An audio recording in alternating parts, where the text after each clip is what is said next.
नमस्कार दोस्तों, खबरों की खबर का सच इस कार्यक्रम में आज हम चर्चा करेंगे इतिहास के उस किरदार की जिनकी भक्ति, शक्ति और निष्ठा की मिसाल दी जाती है, और साथ ही उजागर करेंगे कुछ उन अनसुलझे और अनसुने रहस्यों को जो मानव जीवन और भक्त समाज के लिए मार्गदर्शन का काम करेगा।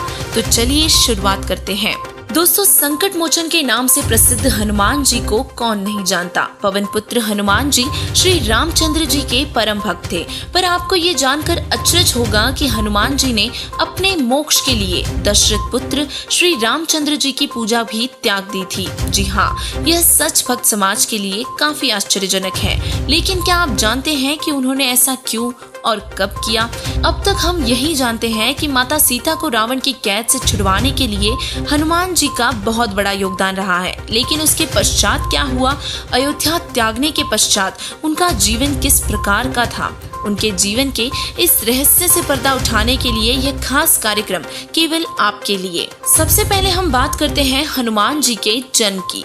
भगवान शिव का अवतार माने जाने वाले श्री हनुमान जी का जन्म माता अंजनी के गर्भ से हुआ। संतान प्राप्ति के लिए जब माता अंजनी मतंग ऋषि द्वारा बताए गए तप को करने लगी, तब से प्रसन्न हुए वायुदेव ने माता अंजनी को आशीर्वाद दिया और वरदान दिया कि तुम्हें अग्नि, सूर्य, सुवर्ण, वेद, वेदांगों का मर्मज्ञ और बलशाली पुत्र प्राप्त होगा। कुछ समय पश्चात माता अंजनी के गर्भ से भगवान शिव के अंश श्री हनुमान जी ने जन्म लिया, जो वायुदेव द्वारा दिए गए वरदान से युक्त थे। अब जानते हैं कि राम जी के अंग संग रहने वाले उनके प्रिय भक्त हनुमान जी ने आखिर अयोध्या क्यों त्याग दी थी। दर्शकों, हिंदू समाज में चर्चित रामायण, जिसे पूरा भक्त समाज बखूबी परिचित है, श्री रामचंद्र जी के 14 वर्षों के वनवास के दौरान सीता जी का अपहरण हो गया था, और उसी दौरान सीता जी का पता लगाने में श्री हनुमान जी ने मुख्य भूमिका निभाई और रावण की लंका में जाकर माता सीता को खोजा। और साथ ही सीता जी को दुखी देख हनुमान जी ने लंका के 9 लखा बाग को भी उजाड़ दिया था और अपनी पूंछ से लंका में आग लगा दी थी। सीता जी को वापस लाने के लिए तथा लंका जाने के लिए समुद्र पर मुनिंद्र ऋषि जी के आशीर्वाद से पुल बनाया गया और लंका की ओर चढ़ाई की गई थी।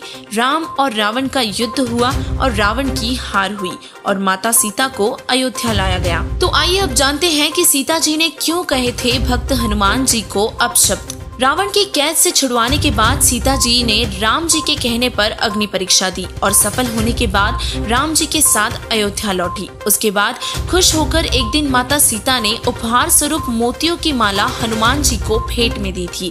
हनुमान जी माला के हर मोती को तोड़ तोड़ कर फेंक रहे थे, क्योंकि उन पर कहीं पर भी राम जी का नाम नहीं लिखा था।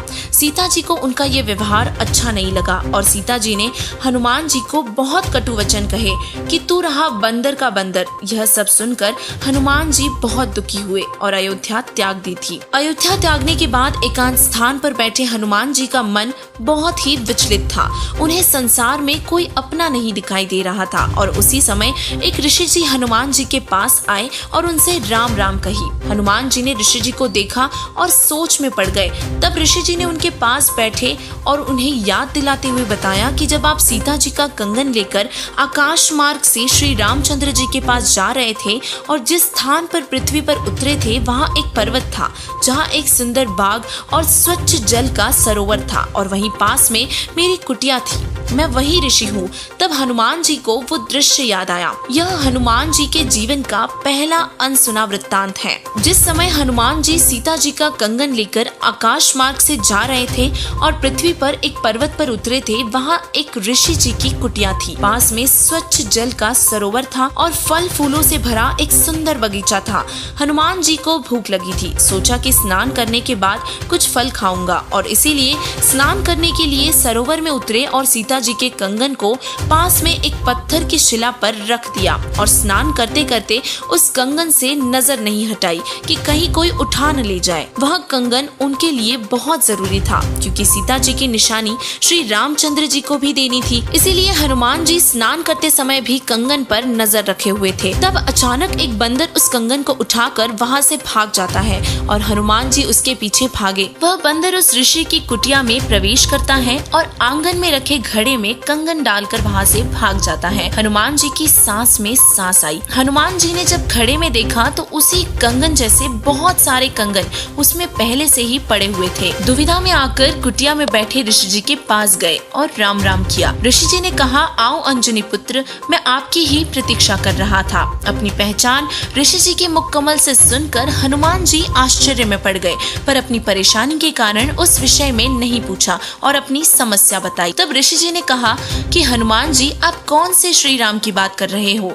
यह सवाल सुनकर हनुमान जी हैरानी से बोले, आप कौन सी दुनिया में रहते हो? आपको यही नहीं पता कि कौन श्री राम है?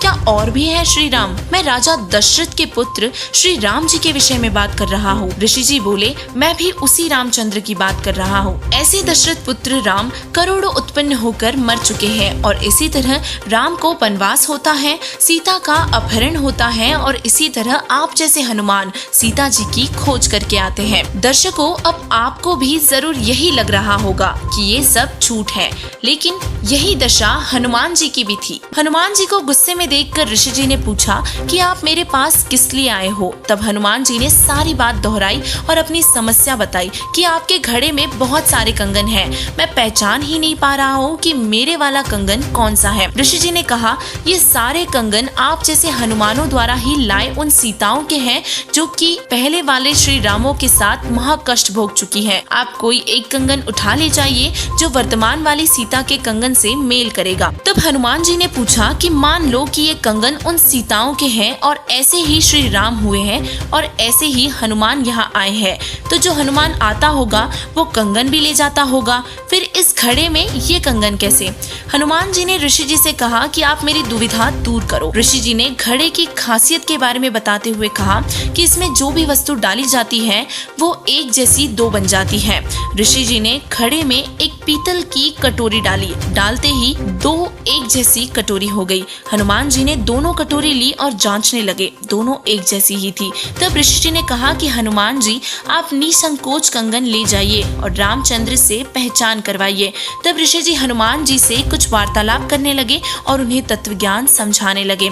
कंगन वाले चमत्कार को देखकर हनुमान ज्ञान सुनते रहे और फिर विनय पूर्वक समय की कमी को बताया और ऋषि को प्रणाम करके उनसे आज्ञा लेकर एक कंगन उठाकर चले गए। श्री राम जी के पास पहुंचकर बताया कि सीता माता जी का पता लग गया है और थोड़ा संकोच करते हुए कंगन दिखाकर परख करवाई। तो श्री राम जी ने हनुमान जी को सीने से लगा लिया और बोले कि आपने मुझ पर बहुत बड़ा उपकार किया है, यह कंगन वास्तव में सीता का ही है। अब वापस उसी बात पर आते हैं। जब हनुमान जी एकांत में बैठे थे तो वही ऋषि उन्हें वहाँ मिले। अब हम हनुमान जी की जीवनी का दूसरा रहस्य उजागर करेंगे। ऋषि जी का नाम मुनिंदर ऋषि था। ऋषि ने हनुमान जी से कहा कि अंजनी पुत्र हनुमान, उस समय आपके पास तत्व ज्ञान सुनने का समय नहीं था, अब आपके पास पर्याप्त समय है और इसीलिए मैं आपको पूर्ण परमात्मा के बारे में ज्ञान सुनाने आया हूँ। हनुमान जी ऋषि जी की उन बातों को भूले नहीं थे और बोले, हे ऋषिवर, आपका ज्ञान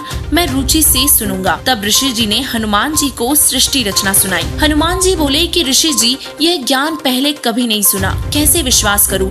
हनुमान जी ने ऐसा कहते ही ऋषि अंतर्ध्यान हो गए। हनुमान जी ने हर दिशा में खोजा पर नहीं मिले। तब ऊपर से आकाश की ओर देखा। ऋषि जी ने उसे दिव्य दृष्टि प्रदान की और हनुमान जी को अपना यानी कि परमात्मा का वास्तविक रूप दिखाया, जो कि सतलोक के सिंहासन पर विराजमान था। उसे देखकर हनुमान जी बहुत प्रभावित हुए। तब ऋषि थोड़ी दूरी पर फिर से प्रकट हुए और हनुमान जी उनके पास गए और उनके चरणों में सतलोक देखने की प्रार्थना की। तब मुनिंदर जी ने उन्हें सतलोक दिखाया और फिर हनुमान जी ने तत्वज्ञान स्वीकार किया और ऋषि जी से उपदेश देने की प्रार्थना की। तब महावीर हनुमान जी ने नाशवान राम की भक्ति त्याग कर अविनाशी राम की भक्ति की और मोक्ष को प्राप्त किया। ऋषि मुनिंदर जी स्वयं कबीर परमात्मा ही थे। वे अपने प्यारे भक्तों का कल्याण करने के लिए चारों युगों में प्रकट होते हैं। कबीर साहिब जी ने अपनी अमृतवाणी में बताया है कि सतयुग में सत सुकृत के टेरा, त्रेता नाम मुनिंदर मेरा, द्वापर में करुणामय कहाया और कलयुग नाम कबीर धराया। यह रहस्यमयी कथा आज तक किसी ने नहीं बताई थी। संत गरीबदास जी महाराज जी ने अपनी अमृतमयी वाणी में यह रहस्य उजागर किया है। कहा मुनिंदर सुनो हनुमाना, तुम उलझे झूठे रंग में, ये 30 करोड़ राम हो जा लिए जीत जीत के जंग ने, जिसे जगत गुरु तत्वदर्शी संत रामपाल जी महाराज जी ने अपने तत्व ज्ञान में खोला है। ऐसे और भी आध्यात्मिक सत्य को जानने के लिए हमारे वीडियोस को देखते रहिए।